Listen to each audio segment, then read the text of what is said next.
Okay, so we're just going to take a look at the other properties of water that make life possible. So we took a look at cohesion, and now we're going to look at how water is able to moderate temperature. So water really stabilizes the temperature of not only organisms, but also the environment. And water is able to absorb heat from warmer air and releases stored heat to cooler air. And water can also absorb or release a large amount of heat with only a slight change in its own temperature. And so water is really good at resisting changes in temperature. So that's really good, for example, in our body because such a large percentage of our body weight is made up of water. And so it really helps regulate our body temperature and make sure that it doesn't change too wildly, even if it's hot out or cold out, and make sure that it stays pretty much the same. Okay, so one of the reasons that water really stays the same temperature and is hard to change its temperature is because it has a high specific heat. And this is because water is able to make hydrogen bonds. And specific heat is just defined as the amount of heat 1 gram of a substance must absorb or lose to change its temperature by 1 degree Celsius. And here's just a picture down here that just gives you an example of water having a very high specific heat. And so if we have an empty pan and you put it on the stove, that pan is really going to heat up very quickly. But if you fill the pan with water and you take the temperature, it's going to take a while for that water to start to boil and really heat up. And that's because you've got to start breaking those hydrogen bonds to get the water to start to boil. And that water's got to absorb a lot of heat to start increasing in temperature and start to boil. So water does have a very high specific heat and it really resists that change in temperature, and that's why it takes quite a bit of time to get the pot of water to boil on your stove. So let's just take a look at some examples of how the high specific heat of water is important for life.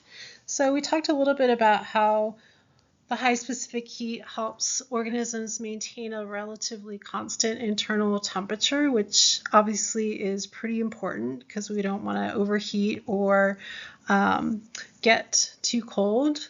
So depending on what the outside temperature is. And then also when we have large bodies of water like this ocean here, it's going to take a really long time for the ocean to heat up in the summer and also a really long time to cool down in the winter. So that's going to keep the ocean temperature from fluctuating really far. So it's going to stay like a pretty constant temperature as well. And then also the ocean helps moderate coastal climates as well, the temperatures. So the ocean, when it's really warm out in the summer, it actually will absorb the heat from the air, and that'll keep the coastal temperatures pretty cool. And then you can see as you get further inland, the ocean is not affecting the temperature there, and so it's going to be much hotter than it is right here near the ocean. Another thing that helps water moderate temperature is that it has a high heat of vaporization. And this is also due to water being able to form hydrogen bonds.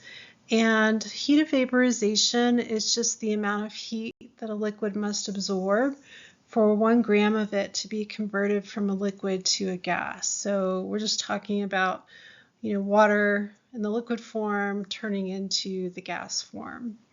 And this is important because it takes a lot of heat for water to evaporate or turn into a gas. And we know that when you go to boil a pot of water, the water actually has to absorb a lot of heat energy to start breaking the hydrogen bonds, to release that liquid water and turn it into a gas. And this also helps us when we sweat, because when the sweat from our body, which is mostly made out of water, evaporates, it's actually going to take heat energy from our body with it, and that allows the sweat to cool us. So that'll help maintain our body temperature as well. Okay, another property of water is that ice floats, which is actually a really good thing for life. So when the water freezes, so here's our liquid water down here on the bottom, over here on the right in the liquid form. And then when it freezes, the water molecules are moving much slower, and they're going to form a lot more hydrogen bonds between the water molecules. So that's going to spread out the water molecules a lot further. And so the ice is actually going to be less dense than the liquid water. So the liquid water, the water molecules are closer together, and the liquid water is actually more dense than the ice. And so that means the ice will float and it'll stay on top of the liquid water. And that's good, because if the ice was more dense than the liquid water, the ice would sink to the bottom of our lakes and oceans, and then it would just stay down there, and it probably would not unfreeze in the summer, and then it would just gradually build up, and then there wouldn't be very much room at the, for life at the bottom, or, for things that survive, down on the bottom of the lakes or oceans. In the winter, they survive underneath the ice, and they wouldn't be able to survive underneath there. So that's actually really important, that ice actually floats. Okay, and then the last property of water that's really important for life is that water is a really good solvent. So just a few definitions here. A solution is just a liquid that is a uniform mixture of two or more substances. So a solution is going to be made up of a solute and a solvent. So solute is the thing that's dissolved in the solvent. So like, for example, a solute could be table salt, so like sodium chloride, for example. And then the solvent is the thing that does the dissolving. Okay, so it's going to dissolve the solute. So a great solvent would be water. So you could have your glass of water, and then you dump some table salt in there, and the water, being the solvent, will dissolve the solute, the table salt. Okay, and water is really good at dissolving polar substances and ionic compounds. So let's see why that is. Okay, so in our picture we've got our water, our solvent, and we put our solute, our salt, in here.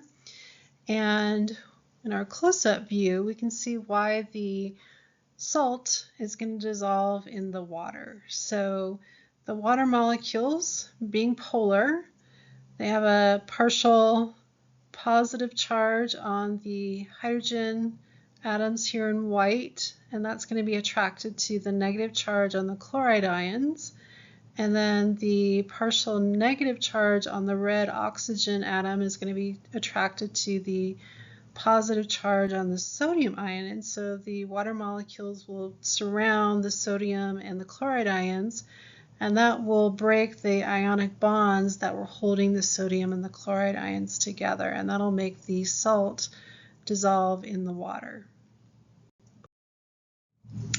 Okay, so our next thing is we've got these two terms, hydrophilic and hydrophobic. So I would definitely know these for the exam. So hydro is referring to water, and phil means to love. So hydrophilic molecules love water, and so they will dissolve in water. Okay, so things that like to dissolve in water are going to be polar molecules,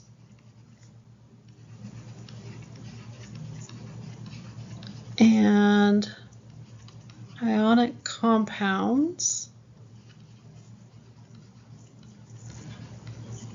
Okay, which would be things like the salt, the sodium chloride.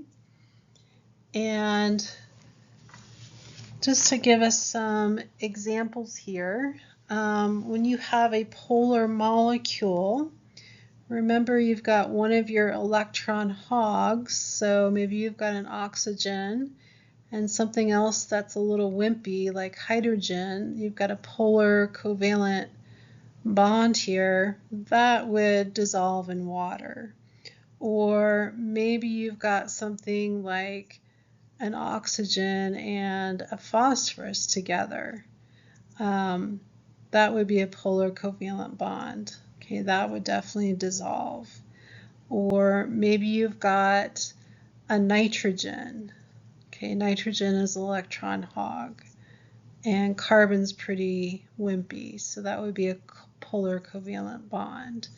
So remember, oxygens and nitrogens, they're pretty, good at pulling on the electrons and going to be much stronger than some of these other molecules. And usually you can recognize these polar molecules because they usually have two different elements here. And then these ionic compounds, they're going to have a charge on them. So we could say that they're charged or they're ions. Okay, so maybe you've got a sodium or a chloride ion, something like that. Those charges are going to attract the water, and that will make it dissolve in the water as well. Okay, so the hydrophobic substances. Hydro again means water. Phobic means you're afraid of water. So it means they don't like to dissolve in water. Okay, they just don't like to be around it. So these are going to be your nonpolar molecules. And remember, these nonpolar molecules are sharing the electrons equally, and so they're not going to have those partial positive and partial negative charges on them. Because remember, the polar molecules ended up with the partial negative and the partial positive charges on them.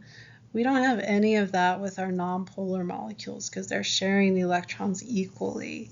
So there's nothing there. There's no partial charges or slightly negative, slightly positive charges anywhere to attract the water molecules. So you might have a nonpolar molecule, something like two hydrogens together, or maybe you've got two oxygens together. When you have the same element, they're the same strength as pulling on the electrons, so yeah, they're going to share them equally. So those would be nonpolar molecules. The other type of nonpolar molecules we see are hydrocarbons. And hydrocarbons, hydro is referring to hydrogen, and then we've got carbon.